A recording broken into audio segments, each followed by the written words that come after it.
ഗംഗാവാലി പുഴയിൽ തിരച്ചിൽ പുനരാരംഭിക്കാൻ ഡ്രഡ്ജർ എത്തിയതോടെ തനിക്ക് ഏറ്റവും പ്രിയപ്പെട്ട അർജുനെയും തൻ്റെ എല്ലാമായ ട്രക്കിനെയും കണ്ടെത്താമെന്ന പ്രതീക്ഷയിൽ ശിരൂരിലേക്ക് വണ്ടി കയറുകയാണ് മനാഫും സുഹൃത്ത് അൽഫനിഷാമും.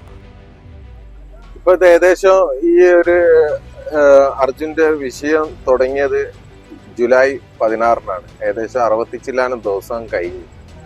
70 ദിവസത്തോളമായി. ഈ 70 ദിവസം നിരന്തരമായിട്ട് പ്രയത്നിച്ചതിന്റെ ഫലമായിട്ടാണ് ഇപ്പം ഡ്രഡ്ജർ എത്തിയത്.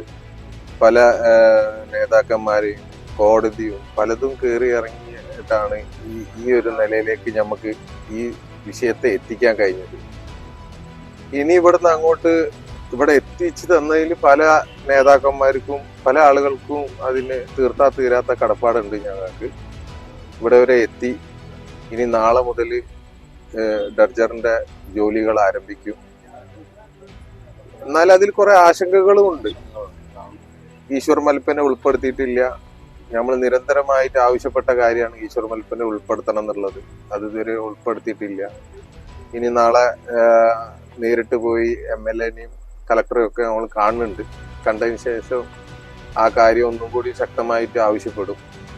ഡ്രഡ്ജർ പ്രവർത്തിക്കുന്നതിന് മുമ്പ് കുറച്ചു നേരമെങ്കിലും ഈശ്വർ മൽപ്പയ്ക്ക് ഒന്ന് വെള്ളത്തിൽ ഇറങ്ങാനുള്ള അനുമതി കിട്ടിയിരുന്നെങ്കിൽ അത് കുറച്ചുകൂടി നല്ലതാവും. ഇപ്പൊ തെളിഞ്ഞു നിൽക്കുന്ന വെള്ളമാണ്, അടിയൊഴുക്കില്ല.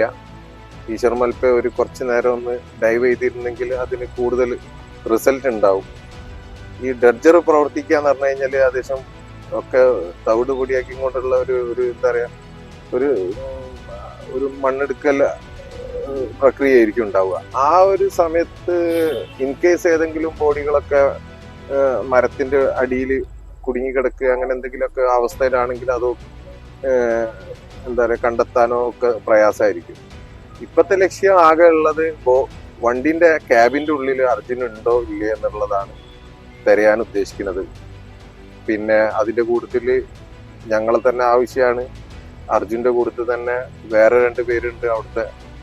അവർക്കും അവരുടെ അവകാശികളെ കിട്ടണം. അതിനുള്ള പ്രയത്നം കൂടി നമ്മൾ നടത്തും എന്തായാലും.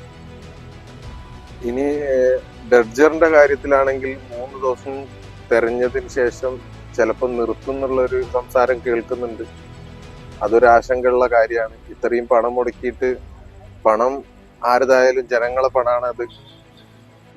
ഈ 65 ദിവസത്തിന് ശേഷം ഇത്രയും കാലത്തെ പ്രയത്നം കാരണമാണ് ഡ്രഡ്ജർ കൊണ്ടുവരാൻ സാധിച്ചത്. പല തടസ്സങ്ങളും പല ഭാഗത്തു നിന്നും ഡ്രഡ്ജർ കൊണ്ടുവരുന്ന കാര്യത്തിൽ ഉണ്ടായിരുന്നു. പക്ഷെ അതിനൊക്കെ നമ്മൾ തരണം ചെയ്ത് അതിനൊക്കെ നമുക്ക് ഒരുപാട് സഹായങ്ങൾ രാഷ്ട്രീയ തലത്തിലും മറ്റുള്ള ഉദ്യോഗസ്ഥ തലത്തിലും ഒക്കെ കിട്ടി. അതൊക്കെ ഈ ഒരവസരത്തിൽ സ്മരിച്ചുകൊണ്ട് തന്നെ ഇത്രയും പ്രയത്നങ്ങൾക്ക് ഒടുവിൽ അവസാനം ഡ്രഡ്ജർ ഗംഗാവലി പുഴയിൽ എത്തിയിട്ടുണ്ട്. ഇനി നാളെ രാവിലെ ഡ്രഡ്ജറിന്റെ മറ്റു ഭാഗങ്ങളൊക്കെ ഘടിപ്പിച്ച് ഒരു ഉച്ചയോട് കൂടിയിട്ട് പണികൾ ആരംഭിക്കും. ആ പണികൾ ആരംഭിക്കുന്നതോട് കൂടിയിട്ട്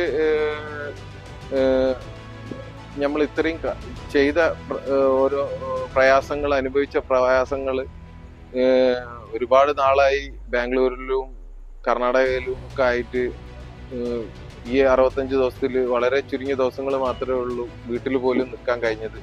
നിരന്തരം പ്രയത്നിച്ചതിന്റെ ഫലമായിട്ട് ഇപ്പം ഡ്രഡ്ജർ ഗംഗാവലി പുഴയിൽ എത്തിയിട്ടുണ്ട്. നാളെ ഉച്ചയ്ക്ക് ശേഷം മുതൽ ആരംഭിക്കും എന്നുള്ളത് തന്നെയാണ് വലിയൊരു പ്രതീക്ഷ. അതിൻ്റെ ഇടയിൽ ആശങ്കകളായിട്ട് പലതും ഉണ്ട്. ഈശ്വർ മൽപ്പേന്റെ ഉൾപ്പെടുത്താത്തത് ഒരു വലിയൊരു ആശങ്കയായിട്ട് മനസ്സിൽ കിടക്കുന്നുണ്ട്. അതുപോലെ തന്നെ മനസ്സിലൊരു പ്രയാസമുള്ള കാര്യമാണ് 3 ദിവസം ഡ്രഡ്ജർ പ്രവർത്തിച്ചിട്ട് നിർത്തും എന്നുള്ളത്. അതും ശക്തമായിട്ട് പാടില്ല എന്ന് ഞങ്ങൾ ആവശ്യപ്പെട്ടിട്ടുണ്ട്. ഈശ്വർ മൽപ്പനെ നാളെ പോയതിനു ശേഷം കാർവാർ MLA-നെയും കളക്ടറെയും കണ്ടിട്ട് കാര്യങ്ങൾ ബോധ്യപ്പെടുത്തി ഈശ്വർ മൽപ്പനെയും കൂടി ഉൾപ്പെടുത്തി ഈ കാര്യക്ഷമമായ രീതിയിൽ തെരച്ചിൽ നടത്താനുള്ള എല്ലാ അവസരവും ഉണ്ടാക്കി തരണമെന്ന് അപേക്ഷിക്കും. ഇതൊക്കെയാണ് ഇപ്പം പ്രാരംഭഘട്ടത്തിലുള്ള പ്രവൃത്തി. ഈശ്വർ മൽപ്പന്റെ ആവശ്യമില്ല, നേവി ചെയ്തോളും എന്നുള്ളതാണ്. നേവി ചെയ്യുകയാണെങ്കിൽ ഒക്കെ. പക്ഷേ ബാക്കിയുള്ള കാര്യങ്ങൾ എങ്ങനെ എന്നുള്ളത് ഇനി വരും ദിവസങ്ങളിൽ ആവശ്യം വന്നിട്ടുണ്ടെങ്കിൽ തീർച്ചയായിട്ടും ഈശ്വർ മൽപ്പനെ കൂടി ഉൾപ്പെടുത്തണം എന്നുള്ളതാണ് ഞങ്ങളുടെ ആവശ്യം. അത് നടന്നു കിട്ടുമെന്ന് പ്രതീക്ഷിക്കുന്നു. ഇപ്പൊ നമ്മൾ സാധാരണക്കാരായിട്ട് ആളുകൾ ഇന്ത്യന്റെ അങ്ങോളം യാത്ര ചെയ്തുകൊണ്ടിരിക്കുകയാണ്. അവർക്ക് നാളെ ഭാവിയിൽ ഇത്തരം അപകടങ്ങൾ വന്നു കഴിഞ്ഞാൽ അതുമായിട്ട് ബന്ധപ്പെട്ടിട്ട് ഇത്തരം അർജുനായിട്ട് ബന്ധപ്പെട്ടിട്ടുള്ള ഇത്തരം ഒരു ലാഗിങ് ഉണ്ടാവാൻ പാടില്ല നാളെ.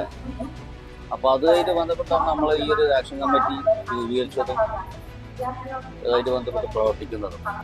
ഈ ഒരു പ്രയത്നത്തിന്റെ പിന്നിൽ അൽഫിൻ നിഷാൻ പറഞ്ഞ മാതിരി തന്നെ പല ആളുകളും ഇന്ന് കേരളം വിട്ടിട്ട് പല സ്റ്റേറ്റുകളിലേക്കും യാത്ര ചെയ്യുന്നതാണ്. ഈ ലോറി ആയിക്കോട്ടെ മറ്റു വാഹനങ്ങളിലായിക്കോട്ടെ, ഈ യാത്ര ചെയ്യുന്ന ആളുകൾക്കൊക്കെ ഒരു എന്താണ് സേഫ്റ്റി അഷൂർ ചെയ്യാൻ കഴിയണം. നമ്മള് ഈ യാത്രകളിലൊക്കെ എന്ത് അപകടം സംഭവിച്ചു കഴിഞ്ഞാലും ഈ കേരളത്തിലുള്ള ആളുകളൊക്കെ ഒറ്റക്കെട്ടാണെന്നുള്ള ഒരു സുരക്ഷിത ബോധം അർജുന്റെ ഈ വിഷയത്തിലൂടെ ജനങ്ങൾക്ക് വന്നിട്ടുണ്ട്. ആ കാര്യത്തിൽ ആക്ഷൻ കമ്മിറ്റിയും സജീവമായി ഇനി ഇടപെട്ടിട്ട് പല പ്രശ്നങ്ങളും ഇനിയും വരാൻ സാധ്യതയുണ്ട്. അതിലൊക്കെ ഇടപെട്ടിട്ട് എന്താ പറഞ്ഞു കഴിഞ്ഞാല് ഇതിനൊരു ദിശാബോധം ഉണ്ടാക്കണം എന്നുള്ളത് തന്നെയാണ് എനിക്കും പറയാനുള്ളത്. അപ്പോഴേ എന്താവുള്ളൂ എന്ന് പറഞ്ഞു കഴിഞ്ഞാല് ഈ ഇപ്പത്തെ കാലത്തിന്റെ ഒരു പ്രയാസം എന്താണെന്ന് പറഞ്ഞു കഴിഞ്ഞാല് നമ്മള് പല പല കോണുകളിൽ നിന്നും വിഭജിക്കപ്പെട്ടു പോയിക്കൊണ്ടിരിക്കുകയാണ്. ഈ മലയാളികള് വിഭജിച്ചു പോവാതെ ഒറ്റക്കെട്ടായി എല്ലാ വിഷയത്തിലും ദുരന്തങ്ങളിൽ മാത്രം ഒറ്റക്കെട്ടായി മറ്റു സമയങ്ങളിൽ ചേരി തിരിഞ്ഞ് പോരടിക്കുന്നതിൽ ഒരു അർത്ഥമില്ല. അതിന് ബദലായിട്ട് എല്ലാവരും ഒറ്റക്കെട്ടായി നിന്ന് ഏതൊരു വിഷയവും നമ്മളെ വീട്ടിലത്തെ വിഷയം എന്നുള്ള നിലക്ക് കൈകാര്യം ചെയ്യണം തന്നെയാണ് എനിക്ക് പറയാനുള്ളത്.